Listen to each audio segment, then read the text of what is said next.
VT de abertura Educação à Distância.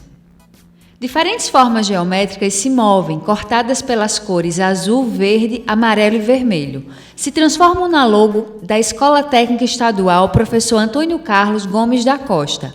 As cores e formas se misturam em fundo azul e vermelho. Abaixo e à direita da tela, o nome: Educação à Distância.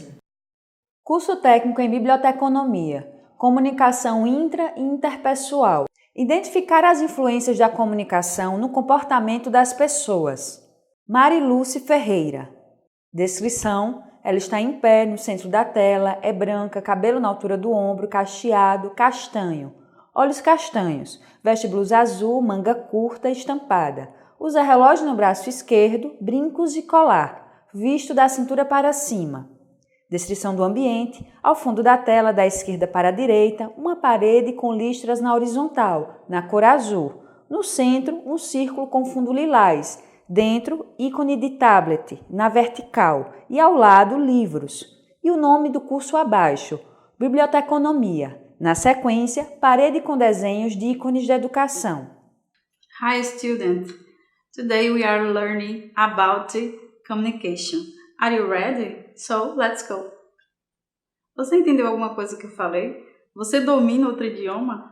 Então, o que vamos tratar nessa disciplina de comunicação intra e interpessoal? Ícone de vermelho, inscreva-se, youtube.com/EAD Pernambuco. Trata muito sobre a questão da forma como você fala com você mesmo e com o outro.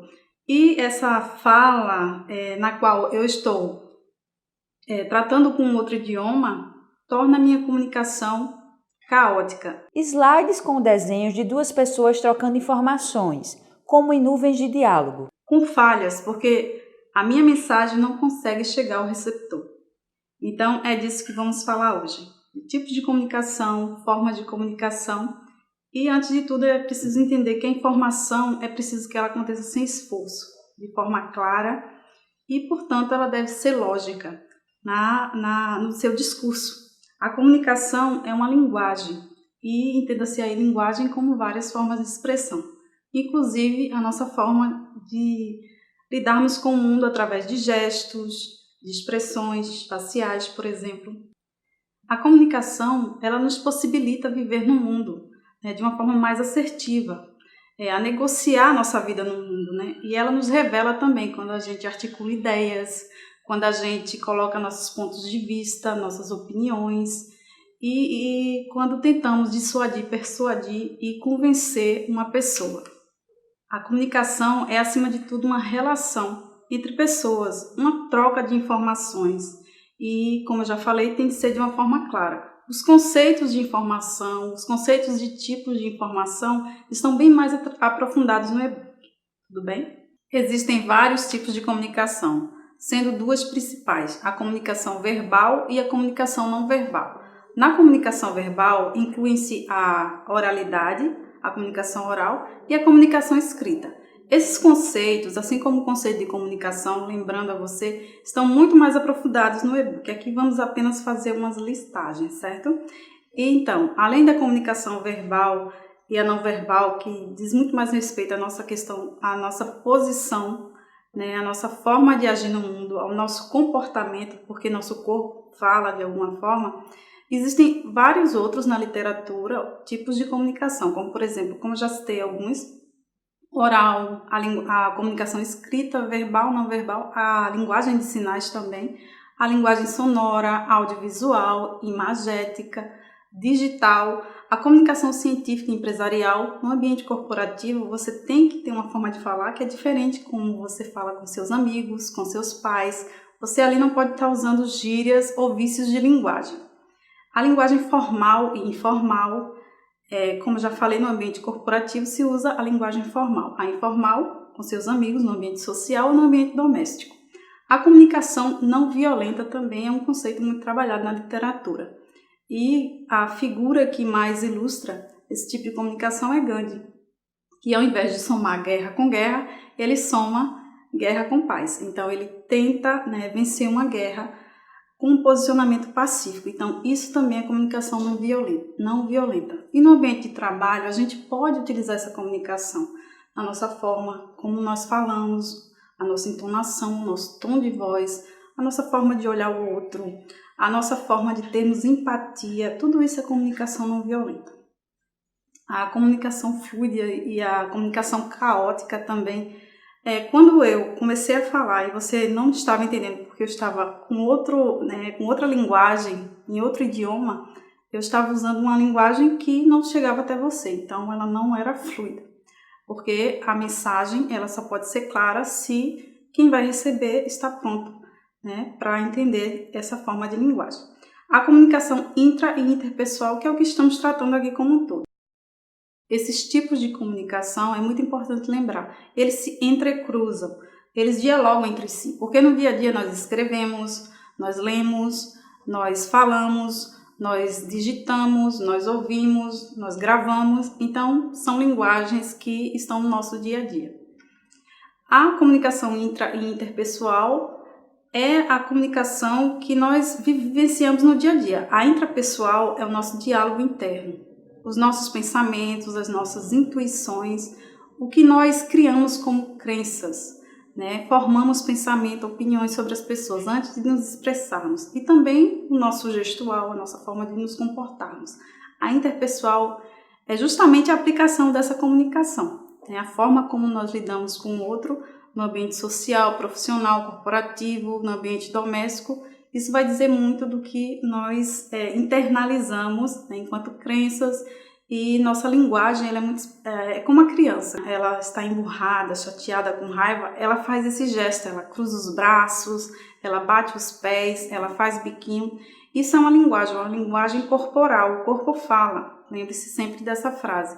E no ambiente de trabalho você está sempre sendo visto, e vão também analisar essa parte da comunicação, que é a intrapessoal. Existem vários canais de comunicação, entre eles revistas, jornais, rádio, TV e também a internet. E hoje em dia, todos esses primeiros canais, as revistas, os jornais, a TV, o rádio, eles estão dentro da internet. Você pode acessar uma rádio, uma revista, um periódico, estão todos lá na internet, não só em impresso, não só o rádio, na rádio, mas também dentro da internet, o que é bem interessante, porque é uma plataforma que abarca vários tipos de linguagem. Existe também a comunicação à distância. E quais seriam os elementos que compõem esse tipo de comunicação? Cartas, correio, telégrafo, telefone e internet. E por que eu coloquei cartas antes de correio? Lembrem-se, assim como os livros, os registros surgem antes das bibliotecas, as cartas também surgem antes do que conhecemos como os correios. As cartas de Paulo aos Coríntios, na Bíblia, por exemplo, era uma forma de comunicação à distância. Há também a comunicação digital, que são as próprias redes sociais, os grupos de discussão, as plataformas de consumidor. As redes sociais, por exemplo, no próprio WhatsApp temos grupo de família, grupo de trabalho, grupo do futebol, grupo de mães, grupo de colegas da faculdade, ou seja, são vários ambientes nos quais nós muitas vezes nos portamos até de forma diferente, os conteúdos que compartilhamos através desse tipo de comunicação. Os grupos de discussões, por exemplo, existe muito isso no ambiente científico, e as plataformas de consumidor, temos aí um exemplo que é o chamado Reclame Aqui. Você pode até fazer isso em casa, esse teste. Pegue a nota fiscal de um objeto que você comprou recentemente, faça uma reclamação e você vai ver que eles vão responder rapidamente a você, e muitas vezes é um feedback muito positivo. Em relação às redes sociais, aproveitando que nós estamos aqui na educação à distância, não deixe de nos seguir pelas redes sociais, no Instagram, no Facebook, e lá no canal do YouTube, toca lá o sininho, se inscreve, curte e compartilha com todo mundo. Agora vamos falar um pouco sobre comunicação na biblioteca. Como qualquer organização, a biblioteca tem uma estrutura, ela tem recursos, ela tem produtos e oferta através deles seus produtos. Os recursos de uma biblioteca são as próprias pessoas, o capital humano, o bibliotecário, o técnico, o pessoal da limpeza, a infraestrutura em si, as salas, as estantes e Os produtos são os materiais que são ofertados para a clientela. Livros, DVDs, CDs, mapas são alguns exemplos. E quais seriam os serviços? Serviço de empréstimo, de pesquisa, de estudo, serviço cultural, entre outros. A comunicação nesse ambiente ela deve primar, portanto, pelo usuário. Quem é esse cliente? Ele é um especialista, um curioso, ele é um investigador, um pesquisador, é uma criança, é uma pessoa idosa, é uma pessoa com necessidade especial. Só a partir desse conhecimento é que eu vou ofertar o produto para esse cliente. Por exemplo, uma pessoa que tem deficiência visual, eu tenho que ofertar um livro que não seja o livro comum que conhecemos, mas que sim esteja na linguagem em braille. A comunicação na biblioteca também prima pela preciosidade na parte escrita. É um ambiente onde precisamos tratar a informação para dar acesso ao usuário e precisamos, portanto, ler e escrever bem, dominar a língua nativa, o português.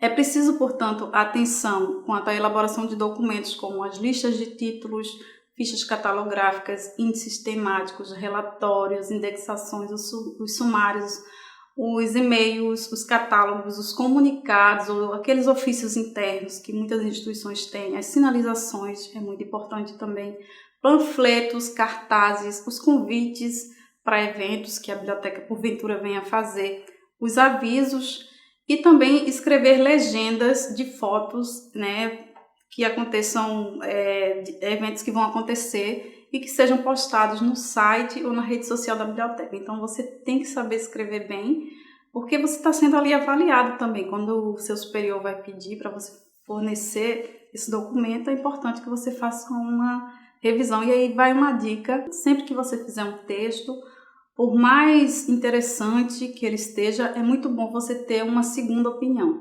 Peça para alguém ler, ver se entendeu, se está claro, se a linguagem é clara, e também para fazer possíveis correções ou ajustes de palavras e termos.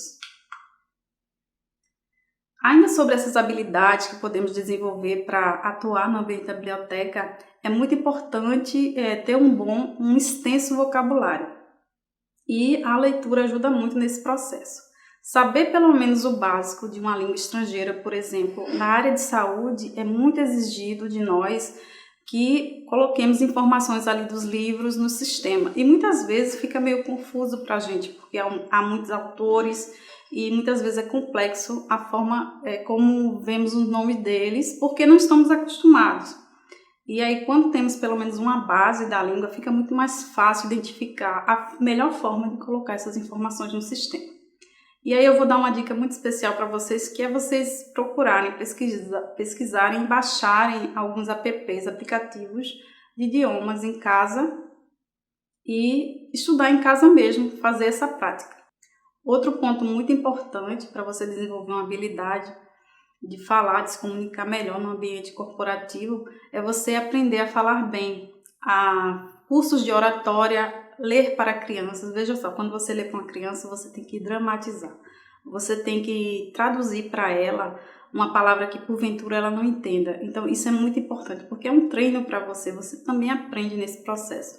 Ler um texto litúrgico na sua igreja, no seu culto, por exemplo, também é muito interessante, porque vai trabalhando a prática de fala e de leitura. Buscar também tutoriais de profissionais que trabalhem com fonoaudiologia, porque isso vai tratar muito das questões de dicção, né, as formas de melhor se pronunciar as palavras. Ler de 15 a 30 minutos, veja só, vão anotando essas dicas, elas são preciosas, se vocês praticarem realmente vai ter efeito. Ler de 15 a 30 minutos em voz alta, por quê? Aí você ouve a sua voz, você ajusta o tom da sua voz, né, para um tom mais harmônico, mais agradável.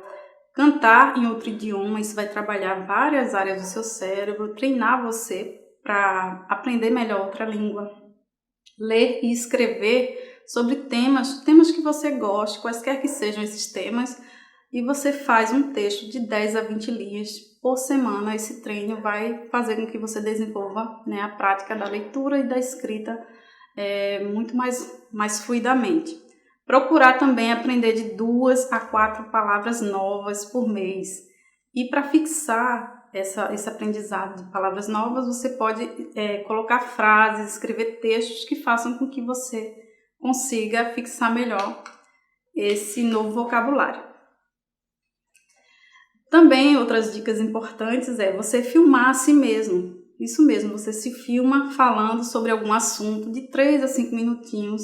Isso ajuda você a identificar, por exemplo, seus vícios de linguagem, suas gírias, caretas que você porventura venha fazer, a entonação, o tom da sua voz, a linguagem corporal, se você gesticula muito na hora que você está falando sobre o tema no vídeo, se você faz gestos bruscos, se você olha ansiosamente ou se você se torna disperso na sua fala. Então dá para fazer uma autoavaliação dessa autocomunicação nesse processo. Também é muito importante a postura, porque isso inspira liderança ou timidez ou agressividade ou insegurança. Então você pode avaliar também esses aspectos. Fazer terapia, por que não? Quando fazemos terapia, identificamos bloqueios emocionais, podemos ressignificar nossas crenças, nossos dramas e a gente melhora a nossa presença no mundo, né? A gente vem mais para contribuir dessa forma, né? A gente alinha um propósito de vida, cria metas, cria foco. Isso é desenvolvimento pessoal, isso é comunicação intrapessoal, isso é inteligência emocional. É muito importante você planejar a sua comunicação. E como eu já falei, já dei várias dicas aqui, é lendo, é escrevendo, é treinando. Treinando no espelho, é gravando vídeos, é o próprio exercício da escrita. É essa prática que vai tornar você excelente e mais assertivo na sua comunicação. Eu, por exemplo, na época da faculdade, fui fazer estágio em uma emissora, que é a maior emissora do país, aqui no Nordeste, e passei. A prova era de gramática e de redação, e o que me fez ser a melhor nessa seleção? Eu lia de 2 a 4 livros por mês. Essa prática, esse treino fez com que eu estivesse naquele momento, daquela seleção preparada.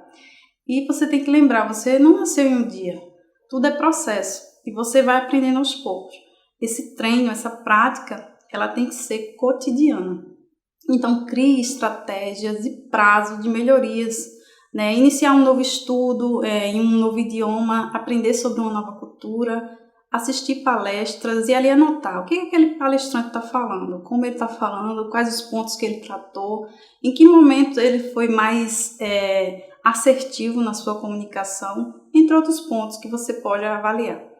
E muito importante, já existem casos, né, da ciência falando sobre isso, é praticar a visualização de você falando para grandes plateias, né? Por exemplo, discursando na abertura das Olimpíadas, ganhando um prêmio Nobel ou mesmo sendo entrevistado em um canal de TV. O que você gostaria de que lhe perguntassem nesse canal de TV? Qual assunto você trataria? Como você estaria vestido? Então, essa visualização vai trabalhar em você a autoestima, a postura e também a linguagem, porque você vai treinar, de certa forma, como seria ali seu discurso. A arte de se comunicar é uma mão dupla, né, do falar e do ouvir. Então, fique craque na habilidade da escutatória. Lembrando que temos 2 canais aqui de audição e apenas um de oralidade. Então, essa matemática, por si, ela já fala. A arte da escutatória é mais importante do que a arte da oratória. O bom comunicador, ele ouve mais do que fala, ele observa, ele analisa, ele interpreta, contextualiza e aí sim ele consegue ser assertivo nas suas conclusões. O bom comunicador, ele não julga, ele não critica, ele contextualiza temporal, espacial e culturalmente os fatos, os eventos, os discursos e então aí sim ele se expõe, ele respeita a opinião do outro e suas limitações, mas ele se coloca depois de fazer todo esse processo. O bom comunicador, ele é um aprendiz, né? Um aprendiz de carteirinha. Ele é como aquela criancinha que nasce para o mundo, né? Nasce para o mundo e para ela tudo é novo. Ela observa o mundo de uma forma curiosa, tudo é mágico e ela usa ali todos os sentidos, né? O corpo, a audição, o tato, o palato, tudo para experimentar e se comunicar com o mundo. A boa comunicação, portanto, ela promove o equilíbrio das relações, tanto no ambiente social, quanto no ambiente profissional, no ambiente doméstico. ela abre possibilidades para novas experiências também. Slide com imagem à direita da tela, no canto superior, de um homem ajoelhado, contemplando um volume de pedras equilibradas. E ao fundo da imagem, azul, um círculo branco, no centro, iluminando. Ela impacta, portanto, positivamente no estado social do indivíduo.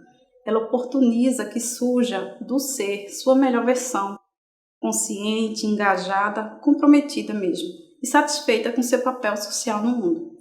A comunicação, a boa comunicação, ela influencia e inspira melhorias nos demais ao redor, ou seja, você se torna uma referência, uma influência a partir da forma assertiva como você lida com os outros ao seu redor. Então, você está gostando dessa aula? A disciplina ainda continua com uma entrevista e com uma terceira aula. Não deixe de acessar os fóruns, de fazer as atividades, de ler o e-book, de assistir todas as videoaulas, de nos seguir nas redes sociais. Para finalizar, eu quero deixar vocês com Manuel Bandeira, poeta pernambucano. Para finalizar, eu deixo vocês com Manuel Bandeira, um poeta pernambucano. Estás em tudo que penso, estás enquanto imagino. Estás no horizonte imenso, estás no grão pequenino. Estás na ovelha que passa, estás no rio que corre. Estás em tudo que nasce, estás em tudo que morre. Em tudo estás, ó ser, tão grande e diverso. Eras tudo, no início das coisas. Tudo serás também no fim do universo. Até a próxima, até breve. Tela vermelha com ícone de play. Inscreva-se, ative as notificações. Som direto, Mariana Guerra. Imagens, Mariana Guerra. Audiodescrição, Jonara Medeiros Siqueira. Direção de arte, Victor Lins. Edição, Victor Lins. Professor autor, Marilúcia Ferreira. Design educacional, Deisiane Gomes Vazan. coordenação do curso, Liliane Rodrigues de Assis. Coordenação executiva, George Bento Catunda, Renata Marques de Otero. Coordenação geral, Maria de Araújo Medeiros Souza, Maria de Lourdes Cordeiro Marques. Conteúdo produzido para os cursos técnicos da Secretaria Executiva de Educação Integral e Profissional, em convênio com o Ministério da Educação, Rede ETEC Brasil.